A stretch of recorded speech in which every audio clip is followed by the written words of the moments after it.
بسم اللہ الرحمن الرحیم۔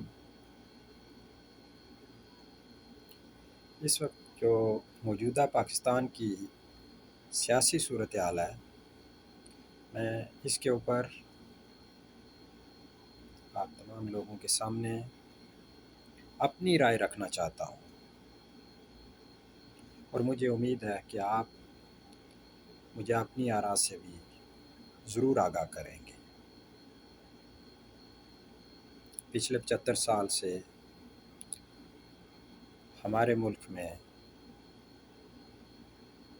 پارلیمانی نظام حکومت کا نفاذ ہے۔ ہم سب لوگوں نے دیکھ لیا ہے کہ پارلیمانی نظام کیا ہوتا ہے، اور ہم سارے لوگ سمجھتے ہیں کہ ہمارے پاس قومی اسمبلی، سینٹ، صوبائی اسمبلیاں، سیاستدانوں کی ایک بہت بڑی فوج اس میں موجود ہوتی ہے، اور ہم نے یہ بھی دیکھ لیا ہے کہ ان کو ٹکٹ کس بنیاد کے اوپر دیا جاتے ہیں، ان کی ایبلٹی کیا ہوتی ہے، ان کا تجربہ کیا ہوتا ہے، اور ان کا بیک گراؤنڈ کیا ہوتا ہے۔ یہ تمام سیاسی پارٹیوں کی میں بات کر رہا ہوں جو 1947 سے لے کر آج 2022 تک آئی ہیں۔ سب سے پہلی میں گزارش آپ لوگوں سے یہ کرنا چاہتا ہوں کہ آپ لوگ بھی اس ملک کے اتنے ہی شہری ہیں، اتنے ہی حقدار ہیں جتنے صاحب اقتدار لوگ ہیں۔ آخر کار ہم سب لوگوں کو کب تک استعمال کیا جاتا رہے گا، ہماری کتنی نسلوں کو اس پروسیس سے گزرنا پڑے گا، اور اس میں بہتری کیسے آئے گی۔ تو 75 سالہ تجربے میں ہم یہ بخوبی آگاہ ہو چکے ہیں کہ ہماری زندگیوں میں کسی قسم کی تبدیلی نہیں آ سکی۔ اگرچہ یہ ساری سیاسی جماعتیں اکٹھی بھی ہو جائیں، مل بھی جائیں، تب بھی یہ تبدیلی نہیں لا سکتے۔ تو آئیے سوچئے کہ یہ تبدیلی کیوں نہیں آ سکتی۔ یہ میں آپ کو سوال دیتا ہوں، لیکن میں اس کے اگلے سلوشن کی طرف جانا چاہتا ہوں۔ کہ میں خرابیوں کا ذکر کروں وہ تو آپ سب کو معلوم ہے، لیکن اس کی خوبیاں کیا ہیں، وہ کون سی خوبیاں ہیں، یا کون سا لایا عمل ہے، یا کون سا طریقہ کار ہے جس کو ہم اپنا کر بااختیار ہو سکتے ہیں، اور عام پاکستانی بھی اس میں شراکت دار ہو سکتے ہیں۔ تو وہ نظام جو ہمیں ڈیلیور کر سکے۔ پارلیمانی نظام حکومت کا میں نے آپ کے سامنے رکھ دیا۔ دوسرا نظام حکومت ہے صدارتی نظام حکومت۔ صدارتی نظام حکومت جو ہے وہ آپ جو لوگ بھی صدارت کے لیے کھڑے ہوتے ہیں، الیکشن کانٹیسٹ کرتے ہیں، ان کو پبلک ڈائریکٹلی ووٹ دیتی ہے، اور اس کے بعد آپ کے بلدیاتی ادارے آ جاتے ہیں جو آپ کے گلی محلے سے کونسلر سے لے کر ناظم اور نائب ناظم یا میئر تک جاتے ہیں۔ یہ وہ ادارے ہیں جس سے آپ اپنا نمائندہ اپنے گلی محلے سے چن سکتے ہیں، اور وہ آپ کے مسائل سے آگاہ ہوتا ہے، اور جو پیسہ ہوتا ہے، جو ڈیولپمنٹ فنڈ ہوتے ہیں، وہ کونسلر تک ملتے ہیں، جس سے ہر علاقے میں، ہر گلی میں، ہر محلے میں وہ پیسہ ایکولی تقسیم ہو جاتا ہے، اور اس میں جو ترقیاتی کام ہے وہ ہو جاتے ہیں۔ یہ تو صدارتی نظام حکومت کی ایک بہت بڑی خوبی ہے۔ اور اس کے بعد یہ جتنی فوج ظفر موج ہے، صوبائی اسمبلیاں، سینٹ، اسمبلی، کیا پاکستان جیسے غریب ملک کو ان کے جو اخراجات ہیں وہ قابل برداشت ہیں؟ یا ان کی سلیکشن کا جو طریقہ کار ہے یا ان کی جو قابلیت ہے، کیا وہ اس کے اہل ہیں کہ وہ ہمارے ملک کے لیے، ہمارے پڑھے لکھے نوجوانوں کے لیے، ہمارے مزدور طبقے کے لیے، ہماری خواتین کے لیے، ہمارے بوڑھے اور ضعیف لوگوں کے لیے وہ قوانین میں ترمیم کر سکیں؟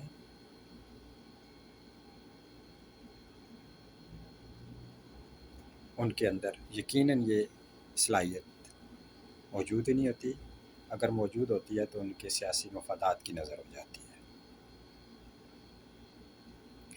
تو اس کے لیے فوری طور پر ہم صدارتی نظام کی طرف تو نہیں جا سکتے، کیونکہ آئین میں بہت بڑی تبدیلی کی ضرورت ہوتی ہے، اس میں 2/3 میجارٹی کی ضرورت ہوتی ہے، اور اس کے بعد اس کو سینٹ میں بھیجا جاتا ہے۔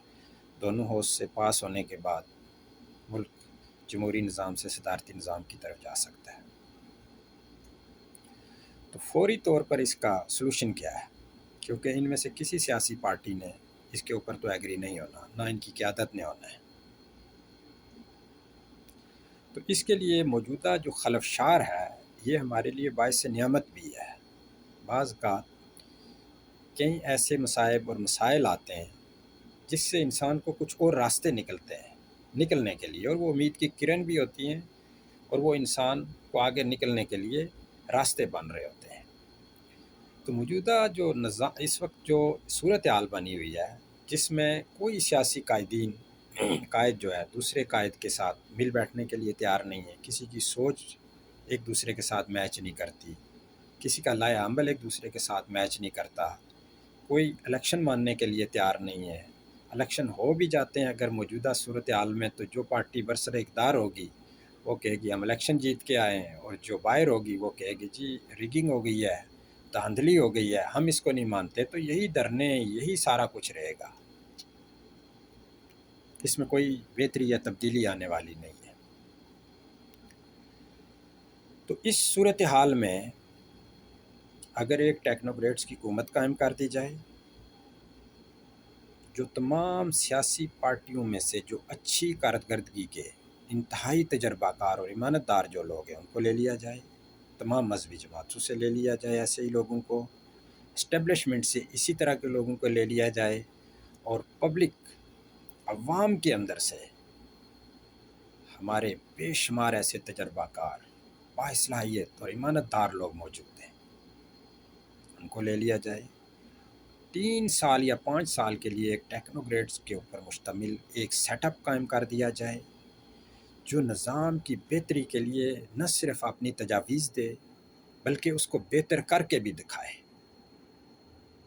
اور عوام کی ایک دفعہ اس سوچ میں تبدیلی لائے کہ نہیں جی ہمارا مسیح یہی ہے، اس کے علاوہ تو پاکستان ہی نہیں آگے چل سکتا، یہی آخری انسان ہے، اس کے بعد دنیا ہی ختم ہو جائے گی، اس کے بعد پاکستان ہی ختم ہو جائے گا۔ میرے بھائی ایسی بات بالکل نہیں ہے۔ ہر فرد ہے ملت کے مقدر کا ستارہ۔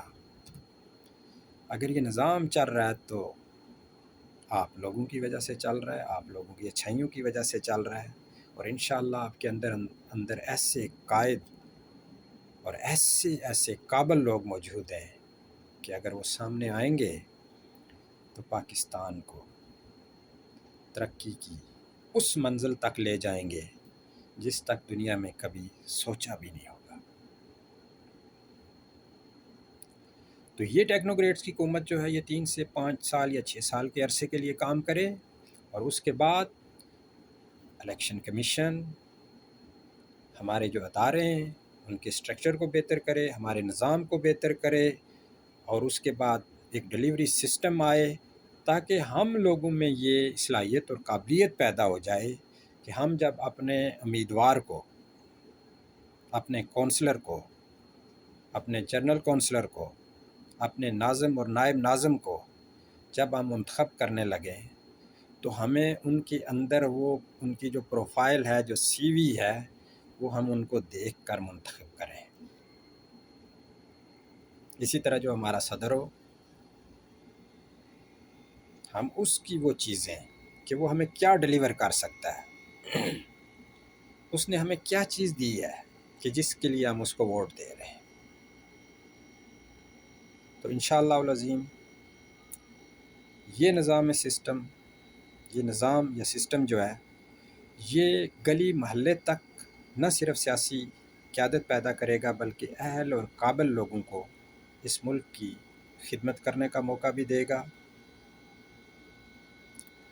اور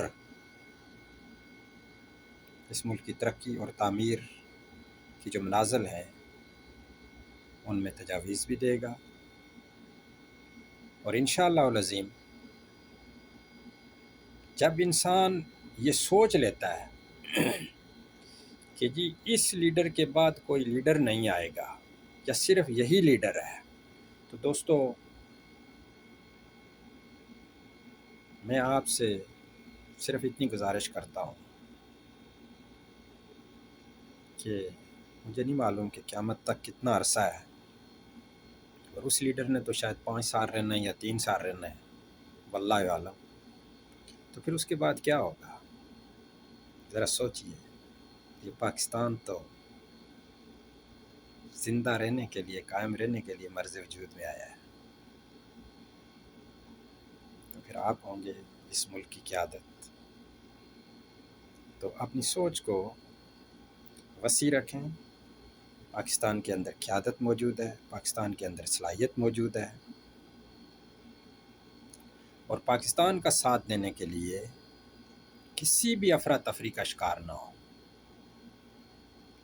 اپنے ریاستی اداروں کو، اپنی عدلیہ کو، اپنے سیاستدانوں کو، اپنے مذہبی رہنماؤں کو کبھی برا بھلا مت کہیں۔ اپنا اختلاف رائے ضرور رکھیں، لیکن اختلاف رائے ہمیشہ آپ کا نظریات کے ساتھ ہونا چاہیے۔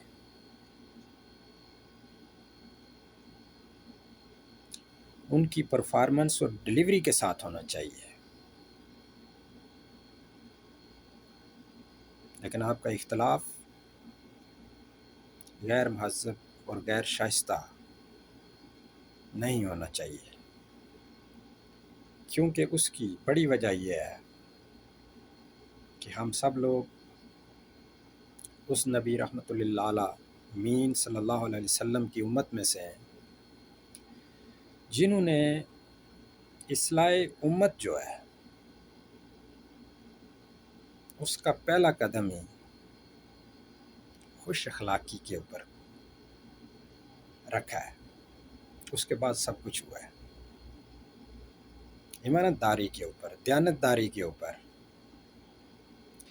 اور عملی نمونہ بن کے بتایا ہے۔ تو دوستو، میری بہنوں، بھائیوں، بزرگوں، مجھے یہ آپ لوگوں سے ضرور اس کے اوپر رائے لینی ہے، اور انشاءاللہ العظیم آپ گھبرائیے نہیں۔ پاکستان کی منزل ترقی کی منزل ہے، بحران عارضی ہے، اس بحران سے ہم نکل آئیں گے، لیکن ہماری مقتدر حلقے جو ہیں ان کے پاس ایک بہترین موقع ہے کہ وہ اس ٹیکنوکریٹس کے نظام کو سیٹ کریں اور اس کو اپلائی کریں ملک کے اوپر۔